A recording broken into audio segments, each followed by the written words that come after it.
30% of businesses in the country not surviving just feels like a massive price to pay. Although I know, one thing, is for sure, if we're going to pay that huge price, we need to capitalize on the fact we don't have the virus or anything significant in the community. So that's what we need. We need everyone to get back into going out and events and hospo and domestic tourism, but and also all the community stuff and innovative stuff that you need.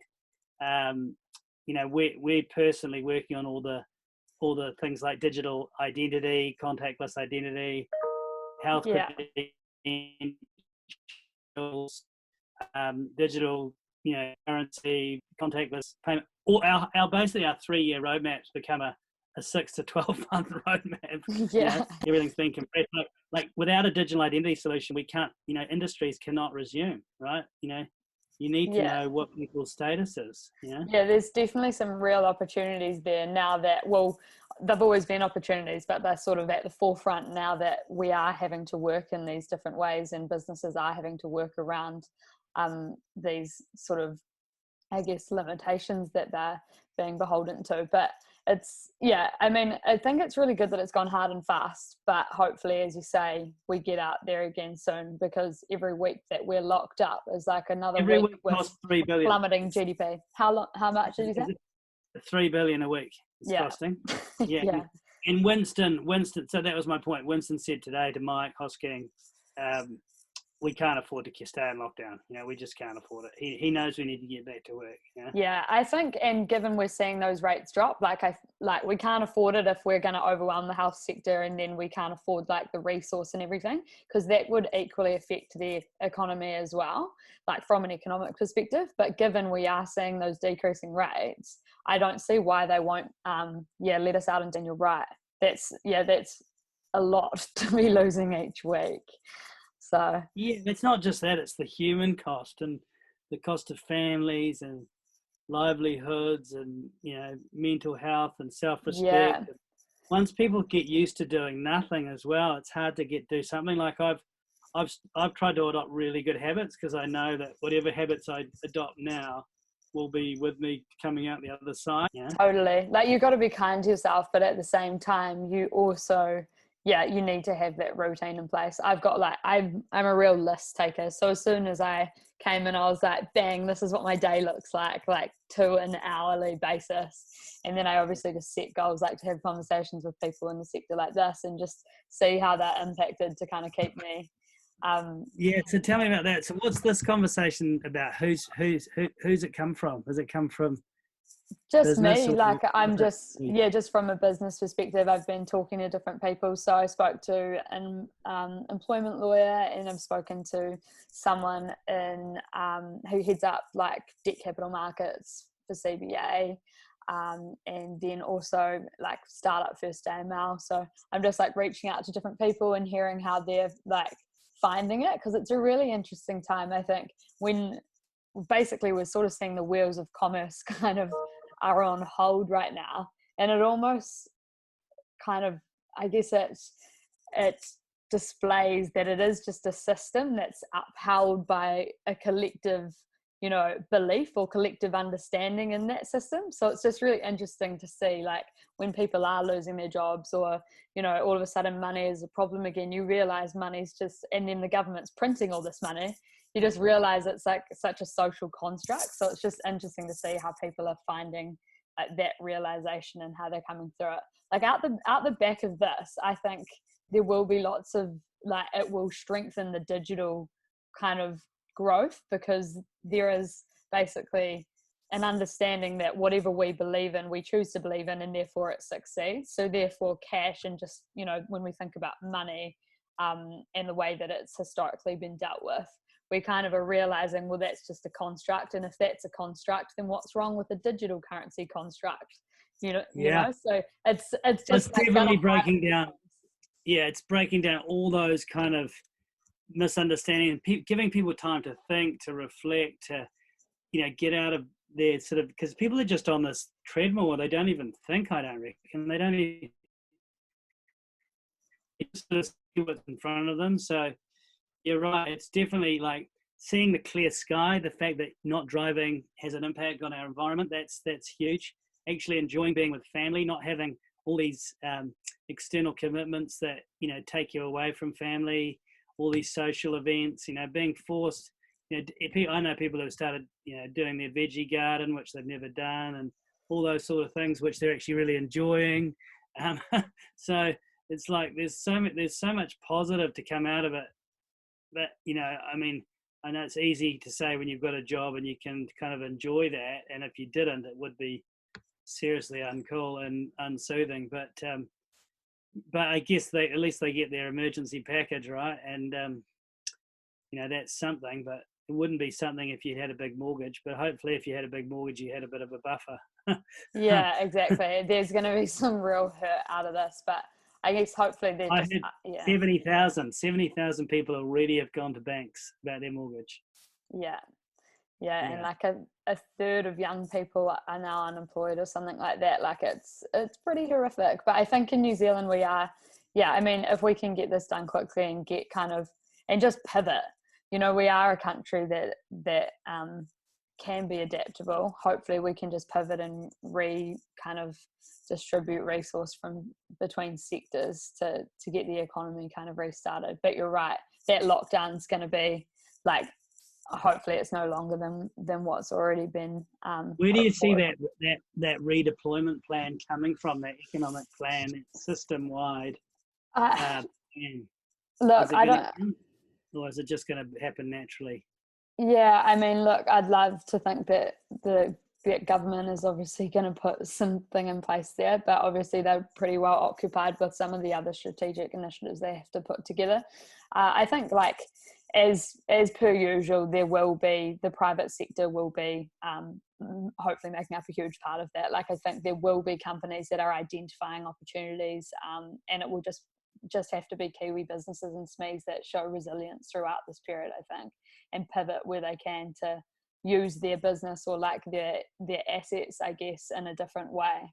Because things like, I mean, I saw an article on tourism. Obviously, we're seeing some, like, tourism is a real interesting one because there's no way we're going to open those borders for 18 months. So, I mean, they're now looking at, can they but there is an opportunity, and they've already spotted that. They've said, okay, well, there's going to be a whole lot of Kiwis that are homebound as well. And they might want to go and explore New Zealand throughout this time. So they're going to try and pivot their packages towards the New Zealand market. So there will be opportunities to stay kicking, I guess, by trying to pivot in that way. But I think it will come down to the private sector. Yeah, I was on a briefing yesterday with the CEO of Tourism NZ, you know, Stephen England Hall. And he said that New Zealanders currently spend 11 billion offshore on their holidays. So they're looking at how do they repatriate that spend to the domestic visitor economy. So it's almost the same as what the international visitors. I think international visitors are about 15. No, it's actually 20 billion. So yeah, maybe you can replace half, you know? Yeah. I don't know. Yeah. Probably not. I mean, the thing is, we are going to see negative sentiment carry for some time. So it's probably, you know, ambitious goal, but certainly some of that, I think, you know, could come through. And I think same with tech, and, you know, as you say, all the digital solutions you're working on at the moment will be pushed forward, and hopefully that will drive growth now that we need it more than ever. Like, can you see kind of opportunities with what you're doing to get across the line sooner and to have kind of red tape pulled down?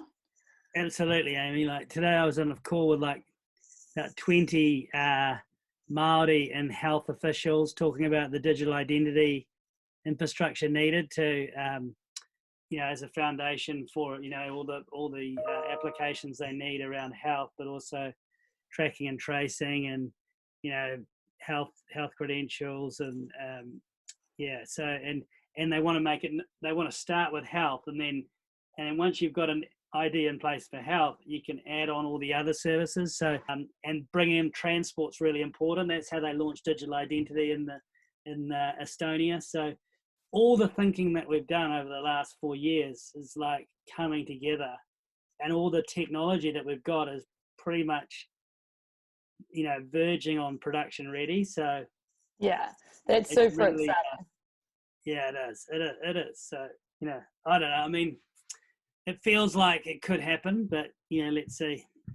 Yeah, I feel like there is more appetite, I think, just even from like government to support those initiatives more and more now as well, because all of a sudden there is that pressing need for alternative solutions, and there's that pressing need for growth as well, and tech is something that can be relatively uninhibited. I put in a big plug for New Zealand tech on the call, and I said, we've got local teams and our partners have local teams, and no one said, I felt like everyone was like, yeah, that's right, yeah, that's what we need. It was like, it was really encouraging that people want that buy Kiwi made message.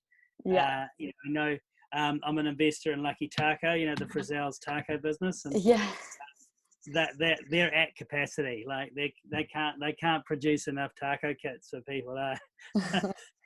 There's kind of like there's definitely areas and sectors that are almost benefiting out of this, and also I think a lot of food's benefiting, but but off premise, like my mates who've got beer brands or breweries or whatever, they're like 25 to 30, 40% up. Yeah, because everyone's on the beer at home. People are drinking 2 beers for lunch and then 2 beers at night every day of the week. Like, that's kind of the anecdotal feedback. But then on premise, is dead. Yeah. It's dead. It's just like nothing.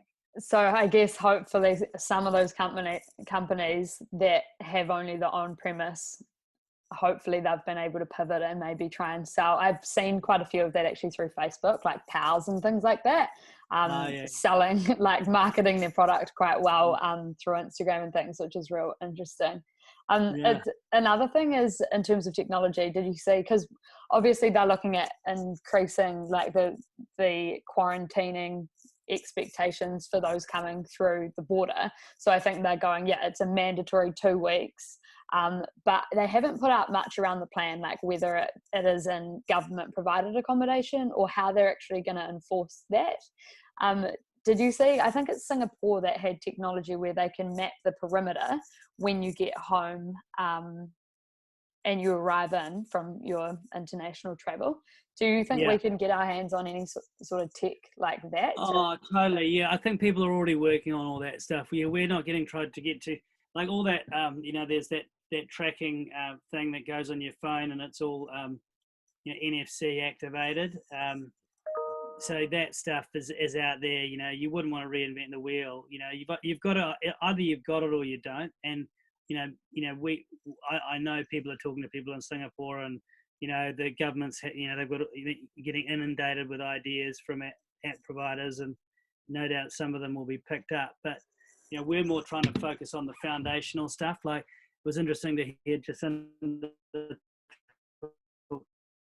IC, like none of the international solutions, having your data sitting on a database in the UK is just a non-starter, right? It's got to be, self-sovereign or some sort of, I mean, it depends on the use case, but I think, by and large, the DIA is right there with us. They think it's got to be decentralized. The data's got to be at source. If it's user generated, it's with the user, but, if you need a passport check, you go to the passport database, If you need a health data, you go to the health data, but you don't store it. You use it, then you dump it, And you've got to have that architecture in place.